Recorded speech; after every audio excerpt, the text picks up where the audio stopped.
Parallel programming libraries and languages are some of the more interesting things that I've spent a pretty extensive amount of time exploring.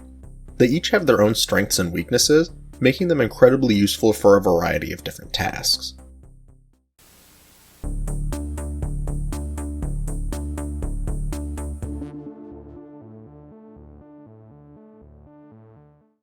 In my experience, the first one I picked up, and to this day still think is the easiest, is NVIDIA's CUDA.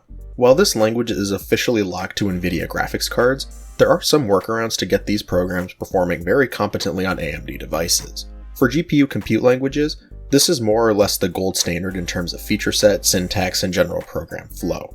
The paradigm of mallocing on the device, memcopying over PCIe, then executing kernels, comes from graphics APIs but was really popularized through CUDA. In fact, the AMD competing solution, ROCm, has identical syntax to CUDA, only swapping out CUDA references with HIP, and also using Windows-style naming for enums, whereas CUDA makes use of camel case. OpenCL is the other gold standard parallel computing language, because it focuses on extensive compatibility instead of single vendor support. Even CUDA-compatible GPUs can run OpenCL, as can almost every other modern computational device in existence, including CPUs, GPUs, and other accelerators typically found in supercomputers. Now, in terms of actual program structure, OpenCL actually more closely resembles a graphics API in terms of how you need to create your own pointers to the device's memory, then allocate them, then copy over your data, and bind the different blocks of data manually to each kernel parameter. It very closely resembles OpenGL code that I've written, even going down to needing to manually compile and error handle your CL files. Kernels are written more like shaders that use C syntax, in the same way that you have your GLSL files physically separate from your C or C++ files. CUDA makes all of this way more simple in terms of the amount of setup you need to do, and also makes the language feel more seamless with C and C++. As a computer science professor I had once said, CUDA looks and tastes a lot like C, but it isn't. A C compiler won't understand CUDA syntax, meaning you need to download the compiler from NVIDIA.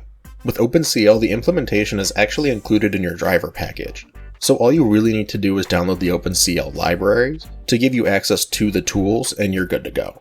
Other somewhat popular libraries I haven't discussed yet include SYCL, with the most popular implementation being the Intel One API for their ARC cards and integrated graphics.